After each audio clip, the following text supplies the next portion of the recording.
welcome back. We're here for part two of our conversation. In the first half hour or so, we dove deeply into empowerment and transformation and rebirth and all sorts of different things. And when we left off, it was really juicy, except for I've been frozen for most of that session, and we've restarted now. And I'd like to hand it over to Lisa so you can pick up from where you wanted to leave off. Well, it's just struck me when Vanessa read the definition, and one of the words was Renaissance.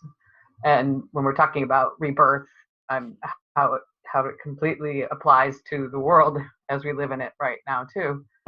And that, a Renaissance happened after a previous plague. And so I wanted to create a challenge for us all because, after the 100 years ago plague, it was followed by the Roaring Twenties. So I was trying to think of what we could call this decade of 20s. Well, I'll tell you what, you're spot on, Lisa. Be the ones to stake claim to it, That is such an interesting concept for you to present. So do you have any forward-thinking megatrends that come to mind for you? Well, I have played with it for a while, and it's not my word, but the reuniting 20s, or something like that. But even playing with whether it should be a verb kind of thing, or just completely switch it up. Renaissance, that was all standalone. But I thought since it's the 20s again, why not try to name it, claim it? That's interesting. Now, I don't have any evidence for this, but the seeming to me is that after each of the great plagues that we know of that are in history, our population doubled in the next 10 years. They grew at such a fantastically more rapid rate than population was growing prior to the plagues. I wonder if we're going to see something like that as well. Be surprised.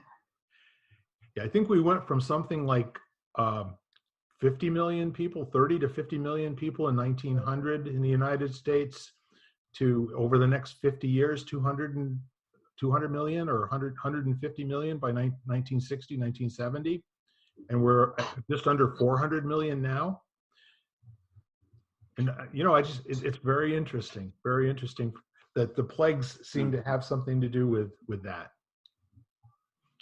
The Roaring Twenties once more in our lifetime. Redo, yeah, rebirth. Roaring Twenties, rebirth. Well, it's definitely a pattern interruption. Yeah. Yeah. So when you have a pattern interruption, some kind of jarring event in your life, that's a time to reflect, and then kind of recalibrate, course correct, or, whatever. But it's definitely, this has been a big pattern interrupt. It's been global. Yeah. It's like you said, like you said, can anything, an extreme, either positive or negative, and when you're in that level of it,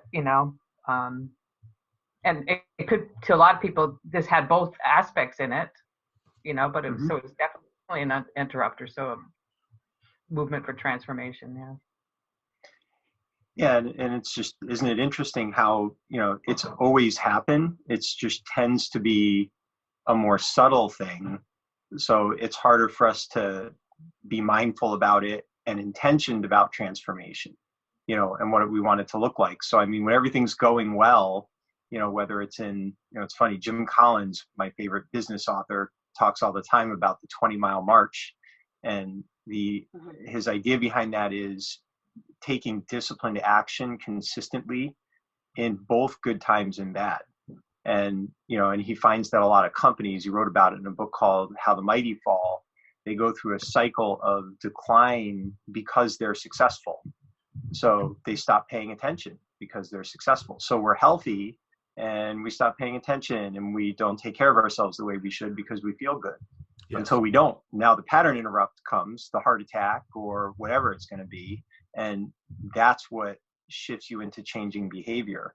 So, so my curiosity is on the other side of this, will more people recognize the value of how they pay attention to the day-to-day moments of transformation that they're gifted with as long as they're alive, you know, and what that will lead to in the future, you know.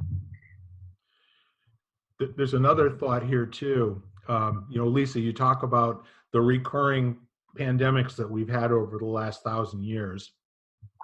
We might be the first generation that is mindful of that fact, you know, pretty much across civilization, that they did occur, you know, in the 1917 to 1920, you know, et cetera, back to the 1500s, back to 800 AD, et cetera. We might be the first culture that is very mindful of that actually occurring. It's a good point. Yeah, that'd be an interesting thing. Like, when did the Roaring '20s become the Roaring '20s?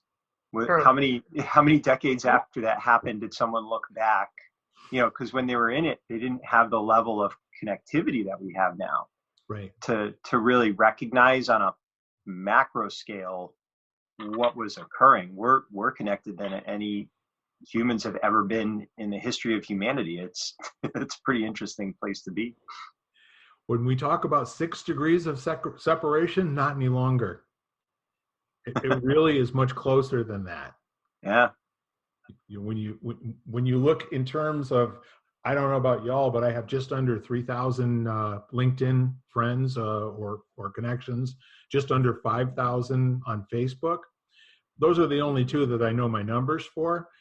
However, you know, if I want to meet somebody else, they're in all walks of life. Allison Maloney, and Al Terzi, and, you know, baseball players, and all these people all across the country. If I want to meet somebody who's in baseball, I can just get in touch with, you know, Mr. Baseball himself, you know, and quite frankly, I don't ever think of it in terms of that. What would be the use, you know, of calling Donnie Baseball and saying, hey, can you get me an autographed baseball from so-and-so? And Mr. Mattingly would probably do it because, you know, we knew each other for about eight years off and on from a distance. What's useful about this connectivity? What sort of transformation is possible? What sort of rebirth is possible, given that we're going through this interruption with all this access to not only information, but people, anyone on the face of the planet?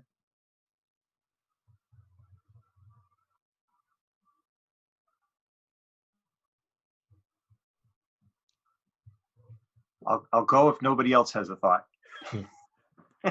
Whoever's next, you'll know who you are. Go ahead, Ken. But yeah, I think it's just we just have access. You know, it's such a powerful thing. I mean, I think about all the thought leaders that you can connect to that are so freely giving of themselves. You know, I'll give you a couple of examples. I mean, Seth Godin is a good one, who's, you know, he's written books and you can buy them, but you don't even need to. He's blogged every day for over a decade, you know, and it's all he can give you more inspiration, motivation, insight, education you could possibly ask for through his podcast and his blog alone. Joe Polish, you know, he's a marketing guru. He's got paid programs and stuff, but he's got a podcast called I Love Marketing. Everything you will ever need to know about marketing is in that podcast. Like, you could literally get a master's degree in modern day marketing through his podcast, and it's just freely out there. And he'll return your emails. You know, I mean, this is a guy that I sent him an email. I had met him a couple times and I thanked him for just being an amazing dude, and you know, shared just a very brief little note about how I had used a lot of his principles in my business, and I was going to use it to scale Quester's Way. So he sent back a recommendation for a book called The Road Less Stupid. He said one of the best business books he ever read, and I said, I'll have to pick it up, you know. And then he emailed me back and said, I'm mailing you a copy. Give me your address. And he just mailed me this. You know, this is the world we live in now. You know, where if you're looking for it, there are just so many brilliant gifted, flawed, battling people. Joe Polish is one of the things that he does. He has a foundation for addiction. He's an addict, and in every way. I mean, drugs, alcohol, sex, freely admits it, talks about it. And, he was just a dead broke carpet cleaner who figured some things out. And now he's out there saying nothing special, just willing to do the work and raise up other people to do their work as well. So that's the value that's all around us every day if you're looking for it. Yeah. So in the meantime, while we're having our little podcast here, and our intention is to give people access to cultural and community empowerment and the ability to take a situation that's non-functional or dysfunctional and create a conversation amongst all of us where we are doing exactly that, Ken, that you just said, freely giving the leg up and the energy and the vitamins, to the community and to the culture, to the world, that allows for us to transform what wasn't particularly good habits and nice treatment prior to the pandemic. We actually can be the new people. There's no question about it. And to Ken's point, well, because last week, and I get so many emails and newsletters and things like that, and usually motivational or spiritual, but this was somebody's book launch, and they were having an all-day thing, but I didn't know how intense and impressive it was going to be. And she's a woman. She created the It cosmetic line that's just very popular on QVC, and is a billionaire. She's a billionaire now, but so she wrote a book and decided to do an all-day event with some slightly motivational people. So Tony Robbins let her use this huge Zoom studio. I mean, it was insane. And it was everybody I've ever heard of, like Mel Robbins, the woman that I can't remember her name, that invented Spanx, Dan Graciosi, Tony Robbins was there, Robin Robbins was there, Chrissy Mertz was there from the show This Is Us. I mean, it was never ending, and the whole day, and all of her proceeds from her book were going to feed one of the Feeding Millions programs, and I don't know if it was food. That wasn't Food Share, but Feeding Millions, I think maybe. But anyway, but just that level of giving back once you have, and then to connect with. I mean, she had over 200,000 people watching through YouTube, Zoom, and other and Facebook. Yeah. So just that level of what's happening in the world once you get something, and then you can give back, and how many people want to do that and are helping support people in doing that. So like Ken was saying, that's what this connection can do, if we hang on to the positivity aspect of it. What's interesting about that, Lisa, the fact that this is not something that is post-pandemic. It's not new. It's been happening all along. Yeah. It's just what have you been paying attention to, And I mean, you think about, I think the first Tony Robbins, I think I listened to Tony Robbins first on cassette. Right. He'd been around a long time doing this, and there's so many of them, yeah. That this is, it's not a new thing. It's just that as our world, as Bill said, has become more connected, they're creating this incredible level of access. Like, I know one of Tony Robbins, I think it's The Edge was the name of the program. It's now freely available on an app. You can get the whole thing for free. And that used to, I paid probably a couple $100 for it on CDs, back in the day when he released it. And he's just, he's generated all this abundance. He's continued to, go through death and rebirth in his professional and personal life. So as he's created new content, he's put content out there that anyone can get a hold of now. Anyone with a phone, can now have access to this incredible treasure trove of personal development. It's just sitting there for you, Now, because of the Cool. pandemic, he had to create. He was not going to stop till he could get to people, more people. He couldn't do the live in in-person events anymore, and he wanted to still reach everybody. So he made he contacted everybody he could to create this incredible Zoom room, with hundreds of screens and all special effects and stuff like that. And it was occasions like this that would only be available to people that could afford the ticket to get in. Yeah. Now because of this, more people can access it and know it's out there now. So I think that's a great point, that because of what's happening now, we get to see more things. The other, I'm sorry, Bill, I'm going to say one more thing. The other thing that's interesting, and that none of us should lose sight of, Tony Robbins started by helping one person.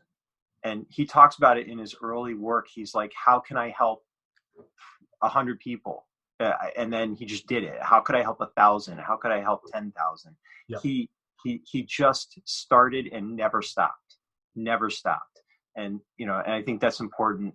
I know I have to remind myself a lot of that, because sometimes I get frustrated. I think my little blog I've been doing, I think could be helpful, but not many people read it, and it's Seth Godin talks about it. 1% of the global population has ever picked up one of his books, so you got to trust the fact that the impact is there, even if you're not seeing it to the scale that you feel that you would like to be able to contribute at. That's okay.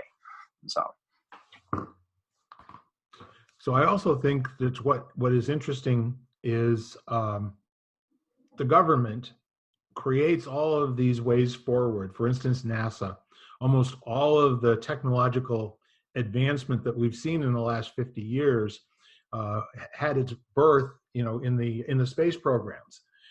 Everything from Tang, to paste in a tube, to this remarkable machine that actually kills COVID viruses in the air and emits hydroxyls and superoxides, and all this sort of thing came from the space shuttle. So in the meantime, where are the other areas, like in social media, where all the money has been available, to do all of this political campaigning and using those platforms for that purpose? What will be the residual effect of all of those connections being made once it's no longer of interest for people to keep spending the billions of dollars promoting some sort of thinking? Okay, so like the Tony Robbins, when does that necessarily break into all of the social media and the hundreds of people that were on the call that you were on, Lisa, where they all start having their opportunity to cast their own stones, first helping one person, then helping 100, then blowing the next thing it's Fiji, right? Everybody goes to Fiji. So when you think in terms of what has come before, I actually would predict that there will be a transformation in media and social media that goes beyond just a point of view that is profitable for somebody in some corporation somewhere. I think that we're on the edge of really busting this thing wide open. Well, won't it be interesting to see what people choose to feed their attention to? Imagine if some group put together a not-for-profit that was designed to educate people to what a candidate was really about, and that's where everybody chose to get their information from, and they felt that it could be, an unbiased, trustworthy platform. Then all the candidates would campaign there, because that's where the people are listening. They're campaigning the way they are and spending the money the way they are, because that's what they have to do to reach the people they hope will vote for them. So if we change where we're willing to listen, they're going to change their behavior, Right. So, but stop and think about what happened first, okay? The Kardashians made social media. They were the ones in 2006 and 2007 that made Barack Obama's campaign possible on social media. So they used that technology in a way that had never been used before quite successfully. Donald Trump took it a mile further in 2016. Not only was he able to get the ear of all of the social media, he was able to get free advertising and interviews on almost all the major networks. Now, fast forward to this past year. I'm saying once the politics is out of the conversation because it's kind of run out of gas and it's gone, it's whatever, they've got all the power they need. There's nobody that can oppose them any longer. What good is all of that technology and all of those connections? What's possible from that? If we just forget the politics, like each one was standing on the shoulders of what came before, good, bad, or indifferent. The transition I think that we may be going through, we deserve some good. We definitely deserve some good. It's probably already there, you know. I mean, it will be interesting to see, because it really, I just always come back to that. It's what do we all decide on a day-to-day basis through our actions is the thing we want to feed, you know. And you know, I mean, Tony Robbins has had a Facebook presence and page for, you know, as long as there's been Facebook, I'm sure. So, and there are a lot of people who've never looked at anything on his site, you know. So the more people that go there, you feed that, the more it's going to populate, and all the offshoots and branches of that positive, you know, personal development stuff you'd think would start to populate more and more through social media, you know. It's up to us. Quite interesting. Yeah. Lisa, Vanessa, any thoughts? It's like Vanessa is unmuted. Yeah, she's on mute. I'm wondering if she maybe had to drop out for a minute to deal with something. So yeah. Well, the thinking part of this is more like, in my opinion, playing heads up ball, to look to see where there's traction, anything that's working and positively. Lisa, are there plans to do other broadcasts like the one that you were talking about? I wouldn't doubt that it would start a catalyst of some sort, because I mean, the name of her book is Believe It, and every single person was about how you can believe in yourself, kind of thing. Yeah. You know, here's some steps to take. So if this was so successful, I can see the rest of them trying to do a book, you know, a book launch that way. And why not? You know, especially if you have that kind of support around you. Like I said, I mean, I stumbled upon it, and there were so many freebies, like Ken would say, you know, they're so willing to give of themselves. So if you purchase the book, you got freebies. And so I just can't imagine, you know, then you spread out from there. So now those people that you didn't even might not have heard of, there's only one that I think I hadn't heard of, but you know, now they have a new audience, and so that's going to spread. You know, I just think it's the domino effect kind of thing. But it's that pebble. And I do. What's that? It's that pebble. And, yeah, right. And sooner or later, when you start using a cannon that you can put millions of pebbles into, you can get this place rocking. If you hear of any more of those going on, Lisa, would you please share with me, and I'll put it up on my Facebook page, because I think the more the merrier, right? Yeah, I agree. And I wonder if the more humans that start to consider, you know, we're talking a lot of head-based stuff, but there's what are you holding in your heart when you go to sleep? The last thing you're feeling that you're holding as having value in your heart, and the first thing you wake up to, you know, like what frames your day? Is it anger? Is it resentment?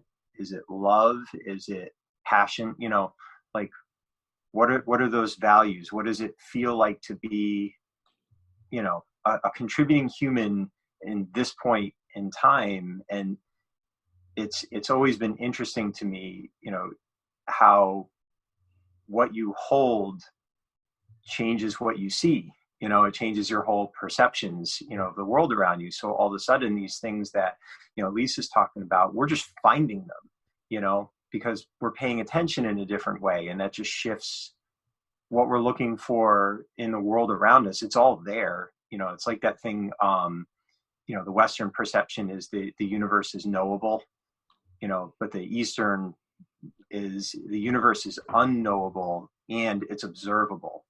So, and I always like that better because there's way more that we'll never know than there is that we would know, but we can open ourselves up to paying attention, to observing. So now what are we looking for?